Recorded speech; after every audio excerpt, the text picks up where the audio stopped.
Hello. आज के इस एक्सप्लेनर में हम इंडियन रेलवेज के उस सबसे शानदार और लेजेंडरी पर्क को डिकोड करने वाले हैं जिसके बारे में हर कोई जानना चाहता है। 7th सीपीसी रेलवे सर्वेंट्स पास रूल्स। ये कोई मामूली सरकारी नियम नहीं है, ये अपने आप में ट्रैवल बेनिफिट्स की एक पूरी दुनिया है। क्या कभी दिमाग में यह सवाल आया है कि रेलवे सर्विस का सबसे बड़ा, सबसे लेजेंडरी फायदा आखिर है क्या? देखिए, ये सिर्फ कुछ बोरिंग सरकारी रूल्स या धूल खाती फाइलें नहीं हैं। ये असल में पूरे देश में मुफ्त सफर करने की अल्टीमेट चाबियां हैं।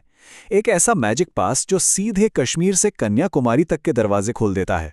The railway servants pass rules दरअसल एक अल्टीमेट गाइड है। यही वो मास्टर डॉक्यूमेंट है जो किसी भी रेलवे एम्प्लॉय के लिए उनकी ड्यूटी के पहले दिन से लेकर रिटायरमेंट तक, और हाँ, उसके बाद भी जिंदगी भर मिलने वाले मुफ्त या भारी डिस्काउंट वाले सफर को गवर्न करता है। इसे लाइफ लॉन्ग ट्रैवल पासपोर्ट कहना बिल्कुल गलत नहीं होगा। चलिए, अब इसमें थोड़ा डीपली डाइव करते हैं। आज हम इस एक्सप्लेनर में एक एम्प्लॉई के पूरे लाइफ साइकिल को ट्रैक करेंगे।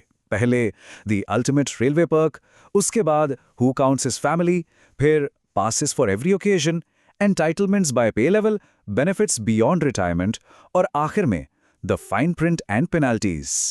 तो शुरुआत करते हैं पहले सेक्शन से, द अल्टीमेट रेलवे पर्क। चलिए देखते हैं इन ट्रैवल बेनिफिट्स का कोर आखिर क्या है।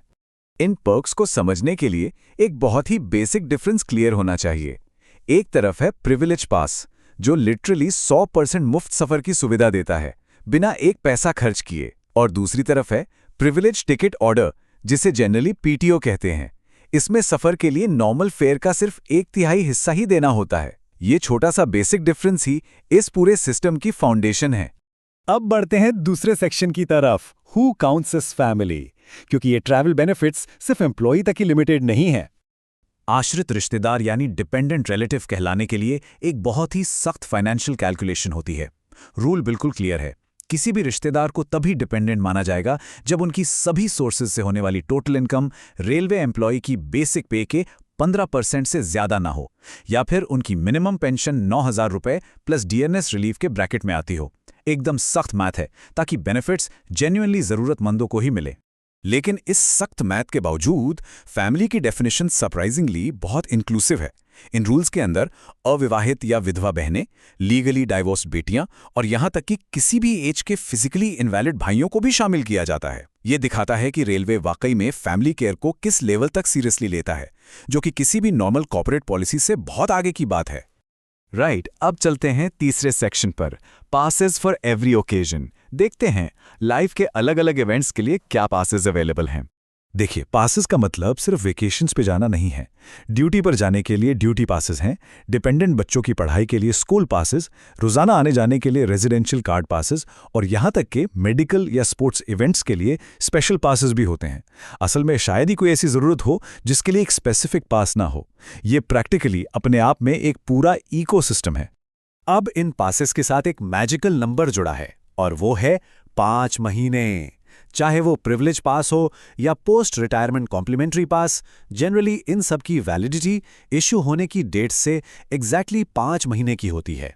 इसका सीधा सा मतलब ये है कि सफर की सारी प्लानिंग और टिकट बुकिंग इसी 5 महीने की स्ट्रिक्ट विंडो के अंदर ही होनी चाहिए, वरना पास एक्सपायर हो जाएगा।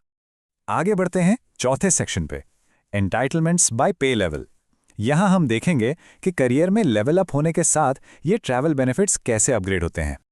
और ये बड़ी ब्रिलियंटली दिखाता है कि पे लेवल इन पे मैट्रिक्स यानी पीएलपीएम डायरेक्टली तय करता है कि एक एम्प्लॉय को कौन सा पास मिलेगा। ये एक हायरार्की है। टॉप लेवल ऑफिसर्स जैसे बोर्ड मेंबर्स या जनरल मैनेजर्स सीधे गोल्ड या सिल्वर पास के हकदार होते हैं, जबकि बाकी लेवल्स के एम्प्लॉयज को उनके रैंक के हिसाब से ब्रॉन्ज या फर्स्ट क्लास पास मिलता है। जैसे जैसे रैंक बढ़ती है, सफर की सुविधाएं टोटली ट्रांसफॉर्म हो जाती हैं। और जब ट्रांसफर की बात आती है, तब इन किट पासेस का स्केल वाकई माइंड ब्लोइंग होता है। जरा इस टेबल को देखिए। लेवल 11 से 17 के सीनियर ऑफिसर्स को ट्रांसफर के वक्त पूरे 6,000 किलो सामान और एक मोटर कार तक ले जाने का एंटाइटलमेंट मिलता है। वहीं एंट्री लेवल्स यानी लेवल 1 से 4 के लिए ये लिमिट 1500 किलो और एक मोटरसाइकिल या स्कूटर होती है। ये क्लियरली दिखाता है कि सीनियरिटी के साथ स्केल कितना मैसिव हो जाता है। अब आते हैं 5वें सेक्शन पर, बेनिफिट्स बियॉन्ड रिटायरमेंट। चलिए देखते हैं कि सर्विस के बाद की जिंदगी को कैसे सिक्योर किया जाता है। रेलवेज एक्चुअली रिटायरमेंट के बाद भी अपने लोगों का पूरा ध्यान रखता है। अगर 20 साल की सर्विस पूरी हो गई है तो post retirement complimentary passes life long मिलते हैं। उसके अलावा प्री 1987 वालों के लिए एक छोटे से वन टाइम पेमेंट पर विडो पास की बेहतरीन सुविधा भी है। और एक सबसे खूबसूरत रूल ये है कि 65 या 70 साल से ऊपर के सीनियर सिटीजन पास होल्डर सफर में अकेलेपन से बचने के लिए एक अटेंडेंट की जगह अपने साथ एक कंपेनियन ले जा सकते हैं। उस एज में ये लिटरली एक बहुत बड़ा सहारा होता है। फाइनली आते हैं अपने आखिरी सेक्शन पर, the fine print and penalties, क्योंकि इतनी बड़ी सुविधाओं के साथ कुछ स्ट्रिक्ट एडमिनिस्ट्रेटिव ड्यूटीज भी आती हैं। मिसाल के तौर पर एक बहुत ही अजीब और स्पेसिफिक फाइन है, मात्र 25 रुपए का। ये फाइन तब लगता है जब कोई फर्स्ट क्लास पास होल्डर सफर शुरू करने से पहले अपने पास पर ट्रैवल की डेट लिखना भूल जाता है। सुनने में 25 रुपए शायद ट्रिवियल लगे, लेकिन फाइन प्रिंट का मैसेज क्लियर है। डिसिप्लिन मेंटेन रखना है और पेपर वर्क में कोई चूक नहीं होनी चाहिए। और अगर बाय चांस पास खो जाए तो पेनाल्टी इस बात पर डिपेंड करती है कि कौन सा पास खुमा है।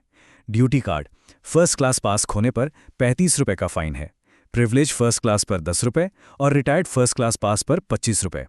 बेसिकली हर एक डॉक्यूमेंट की एक अकाउंटेबिलिटी है जिसे हल्के में नहीं लिया जा सकता। तो क्रूशियल पॉइंट ये है कि पास का फ्रॉडुलेंट यूज या मिसयूज एक करियर एंडिंग मूव हो सकता है। अगर इन रूल्स को तोड़ा गया तो डिसमिसल, सर्विस से हमेशा के लिए हटाया जाना या फिर सीधे लोअर पोस्ट पर डिमोट कर दिया जाना जैसी सख्त सजाएं मिल सकती हैं। इस मामले में जीरो टॉलरेंस पॉलिसी है। पर्क जितना बड़ा है, रिस्पॉन्सिबिलिटी उससे भी ज्यादा बड़ी है। तो अब एक बड़ा सवाल ये उठता है, क्या इन ट्रैवल एंटाइटलमेंट्स को यूज करने वाले सच में अपनी लिमिट्स और फाइन प्रिंट को पूरी तरह से समझते हैं? एक बार पास अकाउंट जरूर चेक होने चाहिए ताकि इन हार्ड अर्न्ड बेनिफिट्स का सही और मैक्सिमम फायदा उठाया जा सके, वो भी बिना किसी रूल को तोड़े। आज के इस एक्सप्लेनर में बस इतना ही।